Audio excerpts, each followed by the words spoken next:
Promise me something, the waitress whispered to the homeless child. Never become cruel just because life was cruel to you. Across the street, a billionaire CEO stopped walking. He had heard thousands of speeches in boardrooms worth billions of dollars. Yet somehow, those 12 quiet words hit harder than any of them. The November wind swept through downtown Chicago, rattling the last golden leaves from the trees lining West Monroe Street. Office towers glowed against the darkening sky, their glass walls reflecting the endless movement of a city that never seemed to slow down. People hurried past with coffee cups, briefcases, and deadlines. Nobody looked down. Nobody noticed the children sitting near the subway entrance. Nobody except Claire Whitmore. Inside Harper's Grill, the dinner rush was finally ending. Plates clinked. Chairs scraped against hardwood floors. The smell of grilled steak and fresh bread lingered in the air. Claire tied her apron strings tighter and carried another tray to the kitchen. She had been on her feet for nearly 16 hours. Her morning shift had started before sunrise. Her second shift would not end until almost midnight. Yet if anyone asked how she was doing, she always gave the same answer. I'm good. Then she smiled and kept moving. Most customers never remembered her name. To them, she was simply the waitress who refilled coffee without being asked. The waitress who remembered orders. The waitress who never complained. They saw the uniform. They never saw the woman wearing it. Claire didn't mind. At least that was what she told herself. Across the restaurant sat Sebastian Hayes, 41 years old, founder and CEO of Hayes Global Technologies. Net worth somewhere north of $8 billion, depending on the market. The business magazines called him visionary. His competitors called him ruthless. Sebastian preferred neither description. Lately, he was too tired to care. A Swiss watch rested on his wrist. A half-finished espresso sat untouched beside him. 3 meetings. 2 acquisitions. 1 investor dinner. Another 14-hour day completed. Yet despite everything he owned, an unfamiliar emptiness followed him everywhere. Success had solved many problems.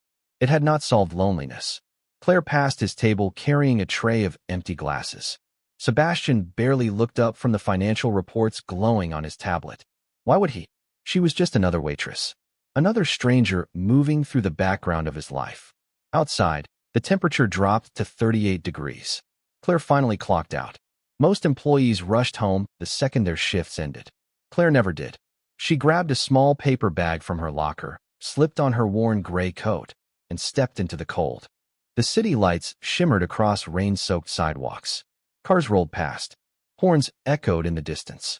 A few blocks away, near the subway entrance, 2 children sat beneath an old bus shelter. The older boy looked no older than 10. His little sister leaned against his shoulder beneath a thin blanket. Claire approached them with a familiar smile. She knelt beside them and opened the paper bag. Sandwiches, fruit, warm soup in sealed containers. The boy's eyes brightened immediately. You came back, he said softly. Claire smiled. I told you I would. And at that exact moment, Sebastian Hayes stepped out of his waiting car and heard the words that would change everything. Sebastian remained beside the car longer than he intended. The driver waited patiently near the curb, pretending not to notice that his employer had stopped in the middle of the sidewalk and was staring toward a bus shelter. The city moved around him. Headlights swept across wet pavement. A train rumbled beneath the street. People passed without slowing down. Yet Sebastian found himself unable to look away. Claire handed the boy a container of soup first. Not the little girl. The boy. Sebastian noticed that immediately. Then he understood why. The older child carefully opened the container, blew on the steam, and offered the first spoonful to his sister before taking any himself. Claire smiled as if she had expected exactly that. How was school? She asked. The boy shrugged. Better. Better is good, Claire said. Better means tomorrow can be even better. The little girl giggled when Claire pulled a wrapped chocolate chip cookie from her coat pocket. It was not much. Just a cookie. But the girl's face lit up as though someone had handed her the moon. Sebastian felt something strange in his chest. Something uncomfortable. He had attended charity galas that raised millions of dollars. He had written checks larger than most people would earn in a lifetime. Yet somehow this small moment felt more real than any of it. Claire sat beside the children on the cold bench without hesitation. Her restaurant uniform was still visible beneath her coat. Her shoes were worn. The cuffs of her sleeves showed signs of age. She looked exhausted. Anyone could see that. Yet her attention never drifted toward herself. It stayed entirely on the children.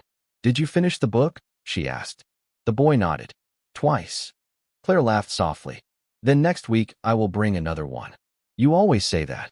"Because I always do." The boy grinned. Sebastian watched the exchange in silence. No cameras. No audience. No social media post waiting to happen. Nobody was recording this act of kindness. Nobody except life itself. That realization stayed with him. Across the city, people often perform generosity where it could be seen. Claire seemed to perform it where nobody would ever notice. The wind grew colder. Claire adjusted the little girl's blanket and tucked it around her shoulders more securely. A simple gesture. A motherly gesture. The kind of gesture that came from instinct rather than obligation. Sebastian checked his watch. 11:15. She had worked nearly 16 hours. Most people would have gone home. Most people would have chosen rest. Claire had chosen something else. Eventually she stood. "I have to go." The little girl wrapped her arms around Claire's waist. "Will you come tomorrow?" Claire brushed a strand of hair from the child's face. "Tomorrow. Same time. Promise?" Claire nodded. "I promise." The children seemed satisfied by that answer, as if her promises belonged in a different category than everyone else's, as if they knew she would never break them. Claire turned and began walking toward the train station. Her shoulders sagged slightly now. The smile had faded. The exhaustion she had hidden all evening finally showed itself. For the first time, Sebastian saw not just kindness. He saw sacrifice, and somehow that affected him even more. He climbed into the back seat of his car, but instead of giving the usual order, he continued watching Claire disappear into the crowd beyond the station entrance. Then he spoke 4 words that surprised even him. "Find out who she is." The message Sebastian Hayes gave was simple, but in his world, simple commands rarely stayed simple. By the time his car reached the next intersection, his assistant had already begun the work. Inside a high-rise office overlooking the Chicago River, a quiet team moved with practiced precision, pulling together everything that could be found about Claire Whitmore. Not because she was important on paper, but because Sebastian Hayes had learned over the years that the most important people were often the ones who looked the least important at first glance. Within minutes, fragments began to appear on his encrypted tablet. Employment records from Harper's Grill. 2 overlapping shifts almost every day. No recorded vacations in over a year.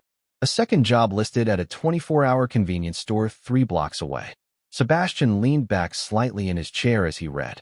Most employees in his companies complained about working 40 hours a week. Claire Whitmore was working closer to 80. Yet there were no signs of instability in her employment history, no disciplinary issues, no late arrivals. Only consistency. Relentless consistency. Then another file appeared. Medical billing summaries tied to a dependent with the same last name as her emergency contact. The details were not dramatic, but they were heavy in a way numbers often were.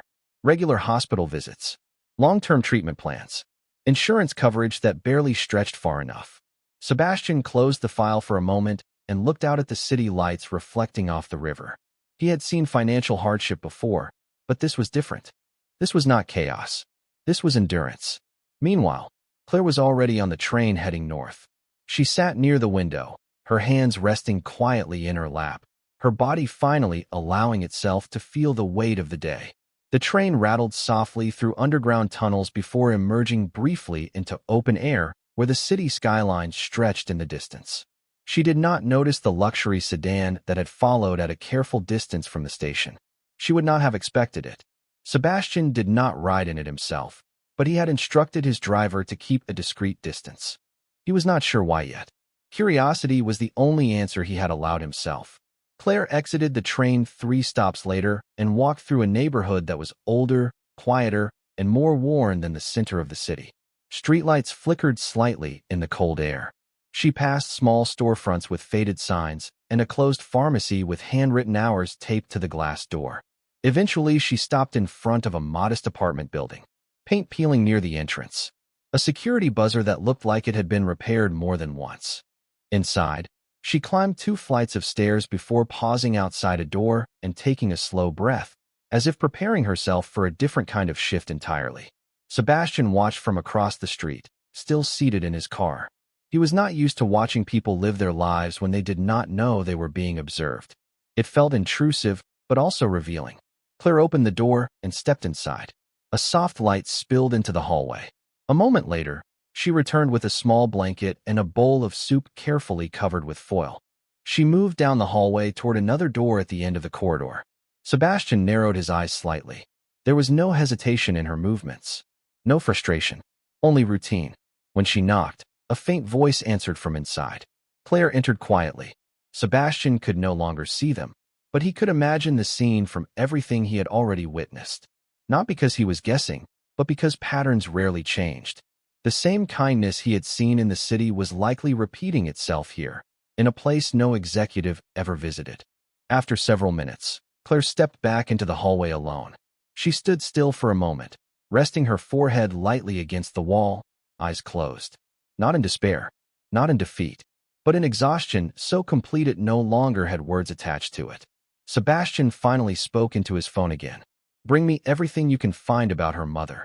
And for the first time in a very long time, he did not sound like a man giving an order. He sounded like a man who wanted to understand why someone with nothing still gave everything. The first sign that Claire Whitmore's life was heavier than it appeared did not come from a financial report or a medical file. It came from a photograph. Sebastian Hayes stared at it in silence inside his penthouse office as the city lights of Chicago stretched endlessly behind him. The image was simple, slightly faded, taken on an old phone. Claire stood beside a hospital bed, her hair tied back, her expression calm but exhausted. In the bed was an older woman with a faint smile, holding Claire's hand as if it was the only stable thing left in her world. There was no luxury in the room, no signs of wealth or comfort, only time, sickness, and care that never seemed to stop. Sebastian did not speak for several seconds. His assistant waited quietly on the other end of the call, sensing something had shifted. Finally, Sebastian asked one question, his voice lower than usual. "How much does she owe?" The answer came moments later. Not millions. Not even hundreds of thousands. A number far smaller, yet somehow heavier than any corporate debt Sebastian had ever seen. It was not the size of the debt that struck him. It was what it represented. Hours. Years. Sacrifice measured not in currency, but in exhaustion. Sebastian leaned back in his chair and exhaled slowly. For the first time that night, his confidence in reading people felt incomplete. He had built companies by identifying patterns in markets, predicting behavior in data, and anticipating human decisions before they happened. But Claire Whitmore did not fit into any category he recognized. She was not optimized. She was not strategic. She was simply enduring. Meanwhile, Claire had already returned to Harper's Grill for another shift. The restaurant was louder tonight, busier. A private event filled half the dining room with guests who spoke too loudly and laughed too easily. Claire moved between tables with the same steady rhythm as always, balancing plates, refilling glasses, offering small polite smiles that never asked for attention. No one in the room knew she had not slept more than 4 hours. No one noticed the faint fatigue in her eyes when she thought no one was watching. Sebastian entered the restaurant just before 9 in the evening. He was not scheduled to be there. In fact, he had cleared his calendar entirely. Yet he found himself walking in anyway, dressed simply for him, without the usual presence of an entourage. The host recognized him immediately and offered to seat him at the best table. He declined and chose a quieter corner instead. From there, he watched. Claire did not react when she saw him. She treated him like every other customer. That, more than anything, unsettled him. Most people changed their behavior in his presence. Some became overly polite, others overly eager. Claire remained exactly the same. Professional, calm, unreachable in a way that had nothing to do with status. At one point, a guest at another table snapped their fingers impatiently, demanding faster service. Claire responded without hesitation, apologizing with a voice so steady it carried no trace of insult or emotion. She resolved the issue in under a minute and moved on. Sebastian noticed something then. She never looked frustrated. Not once.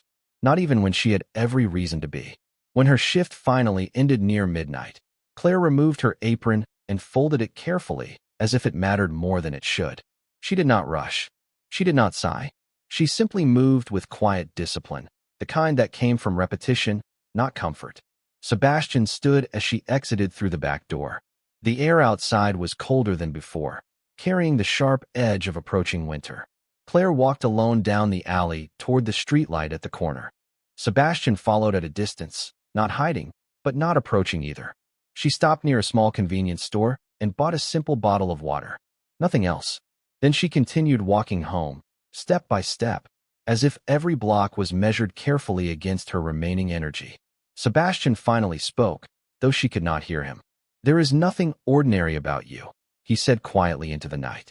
And for the first time since he had built his empire, Sebastian Hayes felt certain of something that could not be measured in profit or loss. Claire Whitmore woke before sunrise, long before the city had fully remembered itself. The air inside her small apartment was cold enough that she could see her breath faintly as she stood in the kitchen, heating water on a narrow stove that had seen better days. The sound of boiling water was the only sound in the room. She moved quietly, almost mechanically, as if silence was a habit she had learned to survive with. A worn envelope sat on the table beside her. Inside it was a printed notice from the hospital. Not new, not urgent in appearance, but permanent in consequence. She did not open it again. She already knew every line by heart. Instead, she poured the hot water into a small mug, added instant coffee, and stood by the window. Outside, Chicago was just beginning to wake. Delivery trucks rolled down wet streets. Distant horns echoed between buildings. The world looked normal. Too normal for what she carried. By 7:30, she was already on her way to her second job. Harper's Grill would not open for another hour, but Claire always arrived early. Not because she was asked to, but because it gave her time to prepare for the day before the noise began.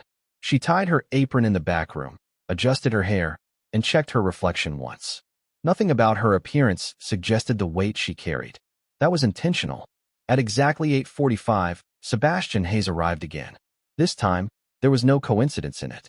He had cleared his schedule, declined 3 executive meetings, and instructed his driver to bring him to the restaurant without explanation. Even he could not fully explain it to himself. He simply knew he needed to see her again. Claire noticed him immediately, but did not react. She was taking an order from a table of 4 when Sebastian entered. Her voice remained steady, polite, controlled. No change in tone. No flicker of recognition beyond professional acknowledgement. That detail stayed with him longer than anything else. He sat in the same corner as before, close enough to observe, far enough to remain unnoticed. He watched her work for nearly 40 minutes before she finally approached his table. "Good morning, sir," she said softly. Sebastian studied her face for a moment before responding. "You work too much." It was not a question. Claire offered a small, practiced smile. "I work enough." "That is not the same thing," he replied. She paused briefly, as if deciding whether the conversation was worth continuing. Then she placed a glass of water in front of him. "People say that when they do not know what it costs to stop," she said calmly.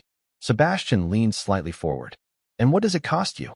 For the first time, her expression changed. Not dramatically, not visibly to anyone else, but enough for him to notice. A fraction of hesitation. A microsecond of something unspoken. "More than I can afford to lose," she answered. Before he could respond, a voice called from the kitchen. Claire immediately turned away, returning to her duties without another word. Sebastian remained still, watching her move between tables.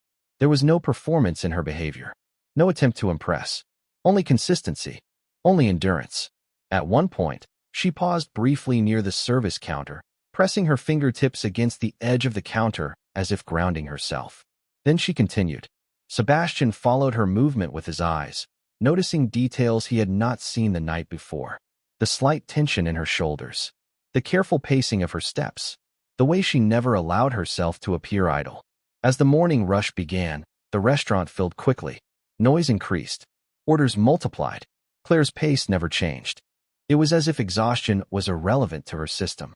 Sebastian checked his phone once, saw 12 missed messages from his executive team, and turned it face down without reading them. For the first time in years, something else had become more important than work. When Claire finally finished her shift, she removed her apron again with the same quiet precision. Sebastian stood as she passed his table. She did not look at him this time, but as she reached the door, she stopped for half a second. Not turning, not speaking, just stopping. Then she left, and Sebastian understood that whatever she was carrying, it was not something she intended to let anyone see easily. By the time Sebastian Hayes returned to Harper's Grill that evening, The city had already shifted into its colder rhythm. The sidewalks reflected neon lights from passing cars, and the air carried the sharp edge of approaching winter. He did not announce his arrival this time. No driver, no security presence visible, just a man walking into a restaurant that had unknowingly become part of his routine. Inside, Claire Whitmore was already in motion.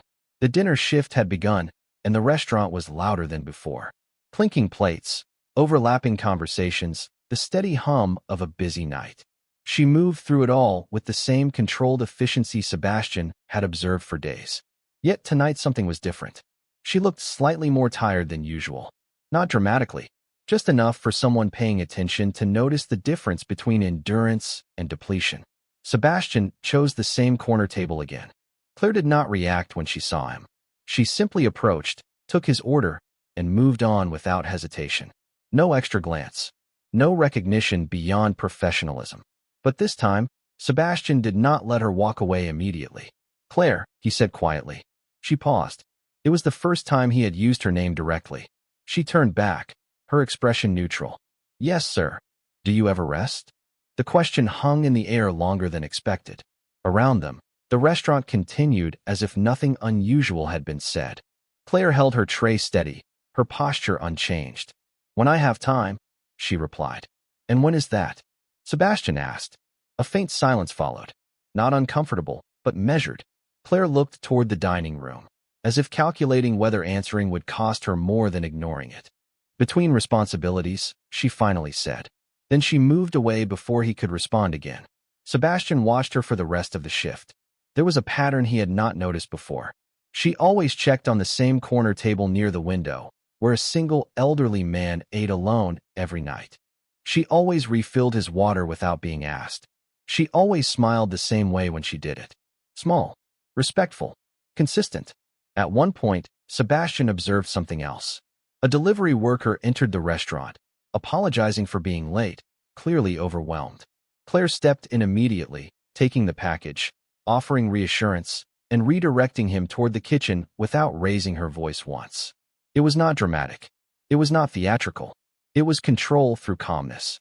By the time her shift ended, the restaurant had thinned out. Chairs were stacked. Floors were being cleaned. Claire removed her apron in the back room as always, but this time Sebastian was already there waiting when she stepped out. She stopped briefly when she saw him. Not surprised. Not alarmed. Just still. "You should not be here after hours," she said. Sebastian nodded slightly. "I know." A pause followed, the kind that felt heavier than conversation. Claire adjusted the strap of her bag. "Then why are you here?" Sebastian looked at her for a moment before answering. "Because I keep seeing things that do not make sense." She exhaled softly, almost inaudibly. "Most things do not make sense when you look too closely." "Or," Sebastian said, stepping slightly closer but still keeping distance, "they make perfect sense and no one wants to admit it." Claire's eyes met his for the first time in a longer, uninterrupted way. Not defensive, not inviting, simply present. For a brief moment, Sebastian thought he saw something behind her composure. Not weakness, not fear, something closer to restraint, as if she was holding an entire life carefully behind a single quiet expression. Then she broke eye contact first. "I need to go home," she said. And just like that, the moment ended. She walked past him toward the exit. Sebastian did not stop her, but as the door closed behind her, he made a decision that would change the direction of everything he thought he understood about her. He would no longer observe from a distance. He would find out what she was carrying, no matter how carefully she tried to hide it. The next morning, Sebastian Hayes arrived at his office before sunrise, the glass tower still half asleep under a gray Chicago sky. Most of his executives would not arrive for hours, but he was already seated at a long table lined with encrypted screens, his attention fixed on a growing file that no longer felt like simple background research. It had become something else, something heavier. The report on Claire Whitmore was now thicker, more detailed, and far more revealing than he had expected. Employment records confirmed what he had already seen. 2 jobs, sometimes 3, shifts stacked back to back across nearly every day of the week. But what caught his attention was not the hours themselves. It was the pattern behind them. Every dollar she earned was accounted for before it even reached her hands. Hospital payments, pharmacy receipts, Transport logs. Sebastian leaned forward slowly, reading line after line without interruption. There was a discipline in her financial structure that rivaled corporate accounting systems. Nothing wasted. Nothing unnecessary. Only survival. Then a new document appeared on the screen. A medical case, file tied to her mother. Chronic condition. Long-term care. Multiple treatments over several years. The numbers were not catastrophic in a corporate sense, but in human terms, they were absolute. Sebastian paused for a long moment, fingers still on the edge of the table. He had built companies that moved billions of dollars across continents. Yet here was a woman carrying a burden that a single unexpected expense could destroy. Across the city, Claire was already halfway through her morning shift at a small pharmacy on the north side. Her apron was different here, but her expression remained the same. Controlled, quiet, focused. She worked the counter with careful precision, answering questions, organizing prescriptions, and handling customers with a steady voice that never betrayed fatigue. At exactly 11:15, she stepped into the back room for a brief break. She sat on a metal chair, opened a small container of food, and ate in silence. A coworker walked in, asked if she was okay. Claire nodded immediately. "I am fine," she said, the same answer she always gave. But when she thought no one was watching, her hand lingered slightly longer on the edge of the table, as if grounding herself again. Sebastian closed the medical file on his screen and opened another. This one contained surveillance notes from a discreet inquiry he had authorized the night before. It showed Claire at the same subway station from earlier recordings. It showed her waiting. Not for herself. For the same children he had seen before. The boy and his younger sister. The report noted she arrived there 3 times a week, always after her second shift, always before heading home. Sebastian stood from his chair slowly and walked to the window. The city stretched endlessly beneath him, alive with movement, ambition, and noise. Yet none of it felt as important as what he had just read. Claire Whitmore was not simply working hard. She was carrying lives that were not her own. And she was doing it without telling anyone. He turned back toward the table and made a decision without hesitation. "Cancel everything this afternoon," he said to his assistant. "I am going to see her again." This time, he would not just observe. He would ask the question she had been avoiding since the first moment he saw her. When Sebastian Hayes arrived at Harper's Grill that evening, the air inside felt different. Not louder, not brighter, just heavier, as if the space itself had absorbed the weight of things left unspoken. Claire Whitmore was already on her feet, moving between tables with her usual precision, but Sebastian noticed something immediately. Her pace was slightly slower than before. Not enough for others to see. Enough for him to notice. He took his usual seat in the corner, but this time he did not open his tablet. He did not check emails. He simply watched. Claire approached his table after several minutes. "Good evening, sir," she said calmly. Sebastian looked at her for a moment longer than usual before responding. "You were at the subway station last night." There was no accusation in his tone, only certainty. Claire did not react immediately. Her hand remained steady on the tray. "I do not know what you are referring to," she said softly. But for the first time, there was a fraction of tension in her voice. Not fear, not anger. Control being applied more tightly than before. Sebastian leaned slightly forward. "The children," he said. That single word changed the atmosphere. Claire's expression did not break, but something behind her eyes shifted. A silent recalibration. She placed the glass of water on the table, slower than usual. "You should not be following people," she replied. "I am not following you," Sebastian said. "I am trying to understand you." A long pause followed. Around them, the restaurant continued as normal. Plates moved. Conversations overlapped. Life carried on without noticing the small fracture forming in one corner of the room. Claire finally spoke again. "There is nothing to understand."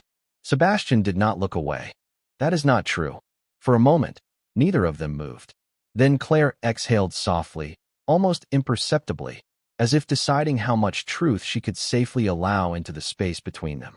"People make choices," she said quietly. "Some choices are not visible to others."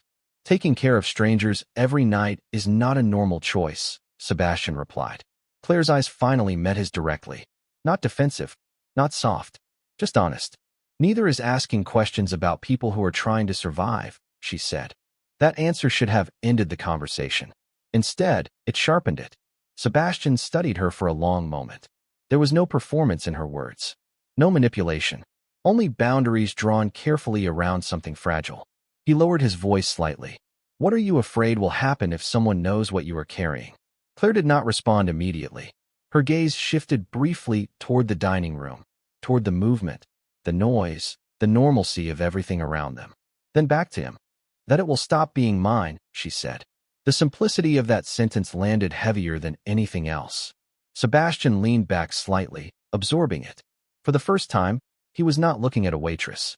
He was looking at someone protecting something with the same intensity he had once reserved for entire companies. Claire stepped back from the table. Your food will be ready soon, she said, her voice returning to its professional tone.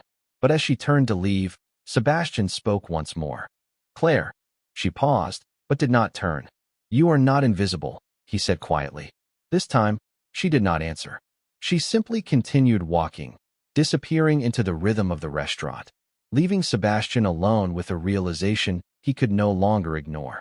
She was not hiding because she was weak. She was hiding because she had already decided that no one else could afford to see what she carried. The report arrived at Sebastian Hayes' office just after dawn, delivered by a secure internal channel that bypassed every standard corporate filter. He opened it without hesitation. The document was shorter than expected, but what it contained made him sit still for a long moment. Claire Whitmore's mother was not simply ill. She was in long-term care requiring continuous treatment that extended across multiple years. The financial structure supporting it was unstable, built on overlapping part-time income sources and delayed payments that barely covered the essentials. But what caught Sebastian's attention was not the medical diagnosis itself. It was the timeline. The condition had worsened significantly 3 years earlier, precisely when Claire had taken on her second job.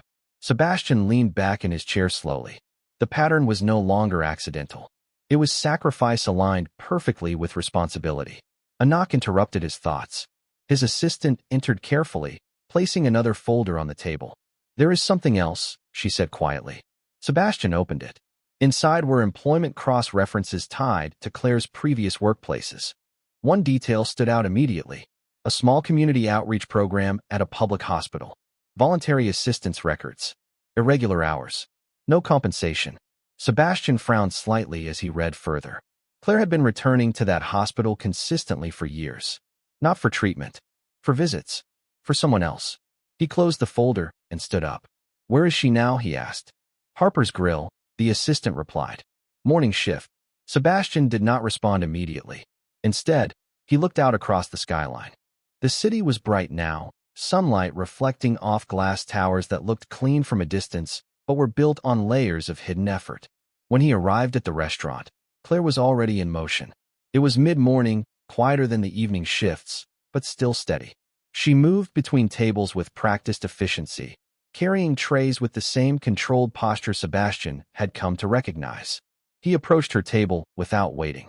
You go to St. Mary's Hospital, he said. Claire stopped immediately. This time, there was no pause before her response. Only stillness. That is not relevant to your meal, she said. Sebastian did not sit. You visit the pediatric wing every Thursday, he continued. A flicker passed through her expression. Not panic. Not surprise. Something closer to resignation. You should not be looking into that, she said quietly. I am not looking to judge you, Sebastian replied. I am looking to understand why you never stop. Claire placed the tray down on the nearest table, ensuring it was perfectly balanced before turning fully toward him. For the first time, her voice carried something sharper than calm. Because stopping is not an option for everyone, she said. A brief silence followed. Nearby customers continued their conversations, unaware of the tension forming in the corner of the room. Sebastian lowered his voice slightly. Who are you visiting? Claire hesitated. The answer did not come immediately. When it did, it was quieter than before. A child who has no one else, she said. That sentence stayed in the air longer than anything else she had ever said. Sebastian did not respond right away. For the first time, he did not have a strategic answer. Only recognition. Not of data. Not of patterns. Of something far more personal. Claire stepped back slightly, reclaiming distance. I need to work, she said. Sebastian nodded slowly, but did not move. As she turned away, he realized something that shifted everything he thought he understood about her. Claire Whitmore was not simply carrying her own life. She was carrying other people's lives as well, and she had never once asked anyone for permission to do it. The following morning, Sebastian Hayes did not go to his office. Instead, he arrived at St. Mary's Hospital just after 8 o'clock, dressed simply, without the usual presence of executives or assistants surrounding him. The hospital corridor was quiet at that hour, filled with the soft rhythm of early staff movement and distant monitors beeping in steady intervals. He did not announce himself. He simply walked, guided by the information he had already memorized. Pediatric wing, 3rd floor, room 312. Claire Whitmore was not supposed to be there yet. But when Sebastian reached the hallway outside the pediatric section, he saw her immediately. She was sitting on a bench near a large window, holding a small paper bag in her lap. Inside the room beside her, through the glass, a young child lay resting under a thin blanket, connected to monitoring equipment that blinked softly in the dim light. Claire was not speaking. She was simply present. Still, calm. Her hands rested around the paper bag, as if it contained something fragile. Sebastian slowed his steps, but did not stop. Claire noticed him before he reached her. "You should not be here," she said quietly without looking up. "Neither should you," Sebastian replied. A faint pause followed. Claire finally lifted her eyes to him.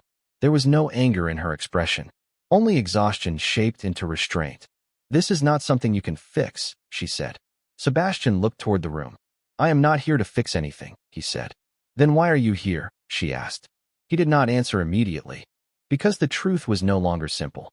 Because every file he had read, every number he had analyzed, every pattern he had studied, all of it had led him here without a clear explanation. Instead, he stepped closer to the glass. Inside the room, the child shifted slightly in sleep. Claire followed his gaze. "His name is Daniel," she said softly after a moment. "He has been here for months." Sebastian turned back to her. "And you visit him every day after work," he said. Claire nodded once. "When I can." "Why you?" Sebastian asked. The question was not cruel. It was genuine. Claire lowered her eyes briefly, as if searching for a version of the answer that would not collapse under weight. "Because someone has to," she said. Sebastian studied her carefully. "You already work 2 jobs," he said. "Sometimes 3, she corrected quietly. A silence followed that was heavier than conversation. Around them, nurses passed in the distance, unaware of the exchange taking place in the hallway. Sebastian finally spoke again. "Do you ever think about what this is doing to you?" Claire gave a faint, almost invisible smile. "I do not have time to think about what it is doing to me," she said. "That is the problem," Sebastian replied. She looked at him more directly now. "No," she said softly. "That is the reality." For a moment, neither of them spoke. Then Claire stood, adjusting the strap of her bag. "I need to go back to work," she said. Sebastian did not move aside immediately. "You cannot keep doing this alone," he said. Claire paused. Her voice remained steady, but something behind it shifted slightly. "I am not alone," she said. "I have responsibilities." Sebastian nodded slowly, as if absorbing something far larger than words. "Then let me understand them," he said. Claire hesitated, just long enough for him to notice. Then she stepped past him without answering and walked down the hallway toward the elevator. Sebastian remained where he was, watching her disappear into the rhythm of the hospital. And for the first time since he had built his empire, he realized that some burdens were never meant to be measured, only witnessed. Sebastian Hayes did not leave the hospital after Claire Whitmore walked away. He remained in the corridor long after her footsteps faded, standing still in front of the glass panel, as if the answer he was looking for might appear there if he waited long enough. The child inside the room slept peacefully, unaware of the weight carried by the people watching from outside. Sebastian finally turned away, but instead of returning to his car, he walked toward the hospital administration wing. By the time he reached the records office, his request had already been anticipated. Money and influence moved faster than intention in places like this. Within minutes, he was seated in a private consultation room with access to restricted files. The name Claire Whitmore appeared again and again, but now the context was deeper, more connected, and far more revealing. There were repeated entries under financial assistance programs she had never applied for herself. Anonymous donations routed through third-party accounts. Medical coverage extensions approved without formal requests. Sebastian narrowed his eyes as he read through the pattern. Someone had been quietly helping her for years. Not enough to remove the burden. but enough to prevent collapse. He leaned forward slightly. Who authorized these payments? He asked. The hospital administrator hesitated before answering. They are flagged under private benefactor contributions, she said. We do not have direct identity records. Sebastian exhaled slowly. That meant someone had chosen to remain invisible, just like Claire. Meanwhile, Claire was already back at Harper's Grill, standing behind the counter during the afternoon lull. The restaurant was quieter now, sunlight cutting across empty tables and reflecting off polished surfaces. She wiped down a section of the counter with slow, practiced motions, her mind somewhere else. A co-worker approached her quietly. You look tired, the co-worker said. Claire shook her head gently. I am fine. The answer came automatically. But this time, it was less convincing even to her own ears. Across the city, Sebastian stood in his office once again, staring at the city skyline. The hospital files were still open on his desk, but he was no longer reading them. Instead, he was thinking about something far more difficult to quantify. Choice, sacrifice, and silence that lasted too long to be accidental. He picked up his phone and made a call. Prepare everything for a direct meeting, he said. There was a pause on the other end. With whom? The assistant asked. Sebastian did not hesitate. Claire Whitmore. A few hours later, Claire finished her shift and stepped outside the restaurant. The air had grown colder, carrying the first real hint of winter. She pulled her coat tighter around her shoulders and began walking toward the subway station. Halfway down the block, a black car slowed beside her. The window rolled down quietly. Sebastian Hayes sat inside. Get in, he said calmly. Claire stopped walking. She did not move closer. I do not have time for this, she replied. Sebastian met her gaze. You do not have time for a lot of things, he said. But this is not one of them. A long silence followed. Cars passed behind them. The city continued moving. Claire looked at the car for a moment longer, then at Sebastian. For the first time, she did not immediately refuse. And that hesitation, small as it was, changed everything. The silence inside the car lasted longer than either of them expected. Claire Whitmore had not yet closed the door fully, her hand resting on the edge as if she was still deciding whether crossing this threshold was a mistake. Inside the vehicle, Sebastian Hayes remained still, not pushing, not speaking again, simply waiting with a patience that felt unfamiliar even to him. Outside, the city moved on without acknowledging the moment. Finally, Claire stepped inside. The door closed with a soft sound that felt heavier than it should have. Sebastian did not immediately ask a question. Instead, he instructed the driver to move. The car pulled away from the curb, merging into traffic as if nothing unusual had happened. Claire sat upright, her hands folded tightly in her lap. She did not look at him. Sebastian studied her quietly from the side. You were going to walk to the subway, he said after a moment. Claire responded without turning her head. I usually do. Not tonight, Sebastian replied. A pause followed. The city lights passed over the windows in slow rhythm. Claire finally spoke. Where are we going? Sebastian did not hesitate. Somewhere you can talk without thinking about your next shift. Claire let out a faint breath, almost a sound of resignation. That is not how my life works, she said. It is how it will work for the next hour, Sebastian replied calmly. The car eventually stopped outside a quiet riverside restaurant, smaller than the places Sebastian usually visited, with warm lighting and almost no crowd. Claire hesitated before stepping out. I cannot afford this, she said immediately. Sebastian looked at her briefly. I did not ask you to pay. They entered together. A private table had already been prepared, though Sebastian had not made a formal reservation. Claire noticed that immediately, but said nothing. She sat carefully, still guarded, still measuring every movement. Sebastian remained standing for a moment before taking the seat opposite her. For the first time, there was no counter, no workstation, no barrier of service between them. Just two people in silence. I read your hospital records, Sebastian said finally. Claire did not react outwardly, but her fingers tightened slightly around the edge of the table. That was not your place, she said quietly. You are right, Sebastian replied. But I did it anyway. The honesty of the answer hung in the air. Claire looked down for a moment, then back at him. Then you already know more than you should, she said. I know facts, Sebastian replied. Not reasons. Claire's gaze sharpened slightly. Reasons do not change facts. They change meaning, Sebastian corrected. A server approached the table, but Sebastian waved them away before they could speak. The interruption was brief, but it shifted the atmosphere.